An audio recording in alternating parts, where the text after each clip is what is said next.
చంద్రబాబు నాయుడు గారు ఇవాళ పరోక్షంగా కంట్రోల్ తీసుకున్నాడు. ఆంధ్రప్రదేశ్ సిఆర్పిఎఫ్ చేతుల్లోకి వాళ్ళు తీసుకున్నారు.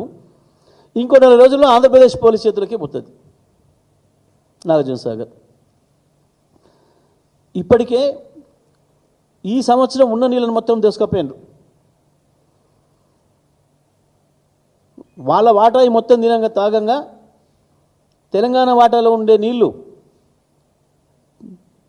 తెలంగాణ యాసంగి కావచ్చు, ఎండాకాలం మంచినీళ్ళ కొరకు కావచ్చు, హైదరాబాద్ మంచినీళ్ళు, రంగారెడ్డి, మహబూబ్ నగర్, నల్గొండ, ఖమ్మం జిల్లాల మంచినీళ్ళ కొరకు పెట్టుకున్న నీళ్లను దొంగతనంగా దోసుకపోయాడు. ఒక్క మాట మాట్లాడలే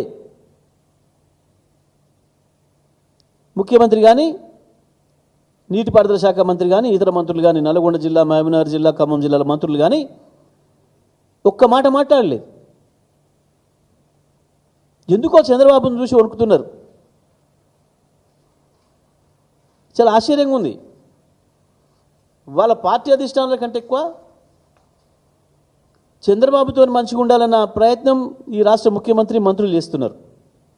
చంద్రబాబు వయా మోడీతో మంచిగా ఉండాలని చంద్రబాబు గారు దాన్ని వాడుకొని బ్రహ్మాండంగా తెలంగాణ వనరులు ఎట్లా దూసుకుపోవాలి, తెలంగాణ ఎట్లా ఇబ్బందులు పాలు చేయాలనే ప్రయత్నంలో వారి కార్యక్రమంలో వారు బిజీగా ఉన్నారు.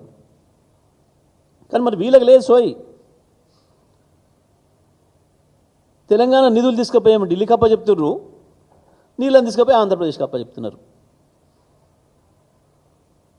తెలంగాణ నిధులు ఢిల్లీకి, నీళ్లు ఆంధ్రప్రదేశ్కి. రేవంత్ రెడ్డి ప్రభుత్వం చేస్తున్న గొప్ప పని గిది ఇవాళ.